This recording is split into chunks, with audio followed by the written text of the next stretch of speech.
Feministas aurrera! Pedro Sánchezen gobernu berriaren lehen neurriak eta asmoak. Ez da espero genuela. Etxigarria. Pedro Sánchez buru duen ministroek kontseilu berriak joan den asteartean, urtarrilak 14, hartutako pentsioen eta lan arloko lehen neurriak etxigarriak baino ez dira izan. Pentsio guztietan 0,09ko igoera, baita baxuetan eta kotizazio gabekoetan ere. Mugagabeko atzerapena eta lan arteko gutxieneko soldataren igoera, Toledoko itunaren gomendioei eta elkarrizketa sozialerako mahaiaren akordioari lotuta egotea. Pentsio eta lan arloko erreformen indargabetzea edo funtsezko aldaketa atzeratzea, batzuk bakarrik, horiek ere aurreko erakundeen akordion mende baitaude. Ezabatzeari buruzko aipamenerik ez egitea, 40 urte kotizatuta dituzten erretiratuen koefizientea murritzaileetatik edo alarguntasuna erregulatzeko soldataren 100ko gorakada ez zehaztea.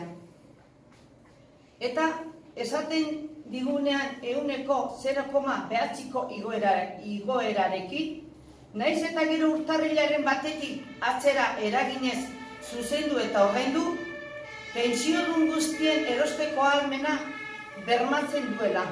Baieztapen hori zalantzazkoa eta diskriminatzailea baino ezin dugu izan pentsio baxuekin edo diru sarrera baxuek dituzten persona eta familiekin.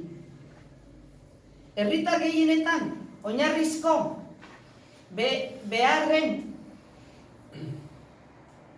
7 puntu baino gehiago igo eta azken 3 urteetan eta KParen metaketa 3,8 puntukoa izan da. Egoera hori 2020 errepikatu dela aurre ikusten da. Eta ez dezagun esan alokairuko etxe bizitzetan bizi diren pentsiodunei edo diru sarrera txikiko familiei buruz, etxe bizitza horien batez besteko prezioa 120 baino gehiago igo baitira azken 3 urtetan. Pentsiori txikenak ere ez dira 103 igo. Aurreko 2 urtetan bezala eta hala ere, 1.080 euroko pentsiotik gutxienezko duintasun pentsioa oso urri egongo lirateke. Hori guztiz, bidegabea da eta ezin dugu onartu. Araba, Bizkaia, Gipuzkoa eta Nafarroako pentsiodun mugimenduak gure mobilizazioekin jarraituko dugu. Are sendoago hala da, gure aldarrikapenak behar bezala aintzat hartu eta asebetetzen diguten arte. Gutxienez, eskatzen dugunean modu esanguratsu bihurtuz. Atzoko egunean, urtarrilak 15ean, 2 urte bete genituen etenik gabeko mobilizazioak egiten. 104 asteleheneko konzentrazioak, 13 probintzietan manifestazio, 4 probintzi hiriburuetan, eta hainbat probintzi manifestazio herri eta eskualdetan.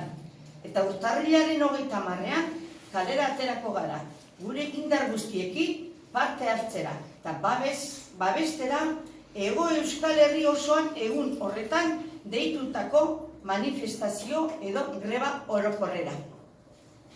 Iragarri nahi dugu, hilaren 30ko bezperak itzaldi bat eta lapikoda bat izango dela. Bat multzatzen duguna, hiriburuetan eta Euskal Herriko herri askotan sentiarazteko dena. Eta berean, urtarrilaren 21ean, prentsaurreko masibo bat emango dugu Bilboko udalaren aurrean. Hilaren 30ko mobilizazio orokorrei gure erabateko babesa adierazteko. Eta horretara, eraman gaituzten arrazoiak azalduko ditugu. Pentsioak gobernatzen ditunak bere burua defendatzen du.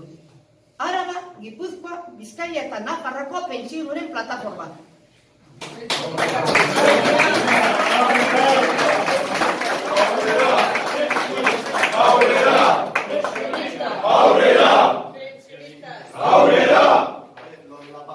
datos que habéis recibido. A ver, una cosa.